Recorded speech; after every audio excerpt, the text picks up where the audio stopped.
ఎలా సాధించుకోవడానికో మీ అభిప్రాయాలు చెప్తే బాగుంటుందని ఆశిస్తూ ఈ సందర్భంగా పటేలు వెంకటేష్ గౌడ్ గారు మాట్లాడండి. ఒకరి నుంచి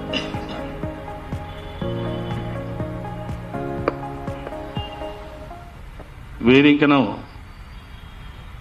అలంకరించిన పెద్దలు బాలరాజ్ అన్నగౌడ్ గారికి, మరి ఎలికటి విజయన్న గారికి, ఆయిల్ వెంకన్న గారికి, ఎంవి రమణన్న గారికి, గడ్డ విజయన్న గారికి, అంబాల్ నారాయణ గౌడ్ గారికి, వేదిక పైన ఉన్న పెద్దలందరికీ నా హృదయపూర్వక నమస్కారాలు తెలియజేస్తూ, ఈరోజు కనీసము ఈ ప్రభుత్వం వచ్చి ఇప్పుడు 2.5 సంవత్సరాలు గడిచిన తర్వాత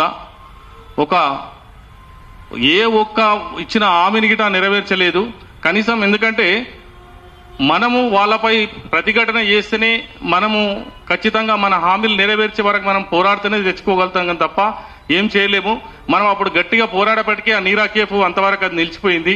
అదే విధంగా మన సర్దార్ సర్వాయి పాపన్న విగ్రహాన్ని గిట అక్కడ పెట్టారు. ఆ రోజు దాన్ని ముహూర్తం చేసిరు, కానీ ఇప్పటికీ అక్కడ పనులు గిట ఏం సాగట్లేదు. మనం గట్టిగా మనమందరం కలిసి చేస్తేనే అవుతుంది. సర్దార్ సర్వాయి పాపన్న పేరు జనగామ జిల్లాకు పెడతామన్నారు, ఇప్పటివరకు ఎక్కడ పెట్టలేరు. మ్యాక్సిమం ఇప్పటివరకు ఒక 200 మంది చెట్టు నుంచి పడి చనిపోతే 10 లక్షల రూపాయలు ఎక్స్గ్రేసియా ఇస్తామన్నారు. కానీ ఇప్పటి వరకు ఎక్కడ ఏ ఒక్కరికి గిట ఈ ప్రభుత్వం వచ్చిన తర్వాత ఒక్కరికి గిట ఎక్స్గ్రేసియా ఇప్పటి వరకు ఇవ్వలేదు. అంగవైకల్యం చెందిన కనీసం ఇవ్వలేదు. అసలు ఎక్సైజ్ శాఖకు మనకు సంబంధం ఉందా లేదన్నట్టుగా ఎక్సైజ్ శాఖ మంత్రి ఒక్కసారి గిట కళ్ళు గీత గురించి మాట్లాడిన దాఖలు లేవు. ఇప్పుడు తనంటాడు మళ్ళా నేను ఇప్పుడు కార్పొరేట్ లెవెల్లో కళ్ళు పెడతానని చెప్పేసి మొన్న ఒక పేపర్ స్టేట్మెంట్ ఇచ్చాడు. ఉన్న ఊసుగండ్లకే లేదంటే లేని దానికి పెడతా అని చెప్పినట్టు ఆయన అసలు ఇప్పటి వరకు ఎక్కడ పట్టించుకున్నది లేదు.